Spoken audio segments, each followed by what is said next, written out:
تو حضرت فاطمہ نے اپنے گھر کے دروازے پر آپ کا سواگت کیا۔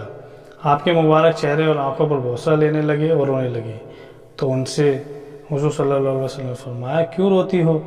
انہوں نے عرض کیا اللہ کے رسول صلی اللہ علیہ وسلم آپ کی حالت دیکھ کر رو رہی ہوں، آپ کا رنگ سفر کی مشقت کی وجہ سے بدل چکا ہے، آپ کے کپڑے پرانے ہو گئے ہیں۔ تو ان سے آپ نے فرمایا اے فاطمہ مت رو، اللہ نے تمہارے باپ کو ایسا دین دے کر بھیجا ہے جس کو اللہ دھرتی پہ ہر گھر، پکے مکان اور کچے مکان اور اونچی خیموں میں داخل کریں گے۔ جو اسلام میں داخل ہوں گے وہ عزت پائیں گے اور جو داخل نہیں ہوں گے وہ ذلیل ہوں گے۔ دنیا کے جتنے حصے میں رات پہنچتی ہے اتنے حصوں میں دین پہنچے گا، یعنی ساری دنیا میں پہنچ کر رہے گا۔